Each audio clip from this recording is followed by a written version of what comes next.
Hi friends, எல்லோரும் நல்லா இருக்கீங்களா? நான் தான் உங்கள் மகி பேசுகிறேன். நான் நல்லா இருக்கேன். விநாயகர் போற்றி, வாழ்க வளமுடன், வளர்க பணமுடன். வாங்க வீடியோக்குள்ளே போகலாம். இன்று கணவன் மனைவி பற்றி தான் பேசலான் இருக்கேன். அவ்வளோ பெரிய ஆளெல்லாம் இல்லை, நான் அட்வைஸ் பண்ணுற அளவுக்கு. இருந்தாலும் எனக்கு தெரிஞ்சதை கொஞ்சம் ஷேர் பண்ணலாம் ஃப்ரெண்ட்ஸ்க்காக அப்படின்னு சொல்லி பேசுகிறேன். ஏதாவது தவறு இருந்தால் மன்னிச்சுக்கோங்க.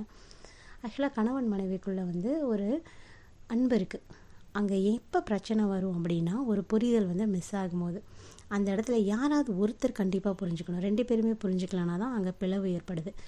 விட்டு கொடுக்குறவங்க கெட்டு போவதில்லைங்க, கெட்டு போகிறவங்க விட்டு கொடுக்கறது இல்லைங்க.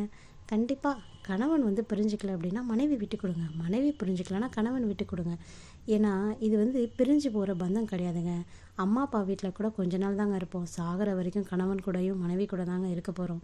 அவங்களுக்காக விட்டு கொடுத்தா நம்ம என்னங்க குறைஞ்சிட போகிறோம்? ஒன்றும் குறைஞ்சிட மாட்டாங்க. நம்மளுக்காகவே வாழ்கிறாரு கணவன், நமக்காகவே வாழ்கிற மனைவி அப்படின்னு நினச்சி பாருங்களேன். நமக்காக அவங்க அம்மா அப்பா எல்லாத்தையும் விட்டுட்டு வந்துட்டாங்க. பல பேர் இப்போ தனி கொடுத்துன்னு தான் இருக்கீங்க. அவருமே அம்மா அப்பாவெல்லாம் விட்டுட்டு தான் உங்களோட தான் இருக்கார் அப்படின்னு மனைவிகளும் நினச்சி பாருங்களேன். யாருக்காக வாழ்கிறீங்க? உங்களோட குழந்தைகளுக்காக, உங்களுக்காக தானே வாழ்கிறீங்க. இதில் என்னங்க ஈகோ வந்தால் தாங்க பிரிவே ஏற்படும். ஈகோவே இருக்கக்கூடாதுங்க. கணவன் மனைவி கிட்ட ஈகோ இருந்தாலே அந்த வாழ்க்கை சுகமாகவே இருக்காதுங்க, சந்தோஷத்தையே கொடுக்காதுங்க. ஸோ ஈகோங்கிற அந்த குட்டி பிசாசு இல்லை, அது பெரிய பிசாசு. அதை தூக்கி போட்டுருங்க. தூக்கி போட்டுட்டு நம்ம கணவன் தானே, நம்ம மனைவி தானே, என் ஹஸ்பண்ட் தானே, அவர் தானே சொன்னால் சொல்லிட்டு போகிறாரு. அந்த டைம் கண்டிப்பாக கோவம் வரும், கோவப்பட்டுருங்க.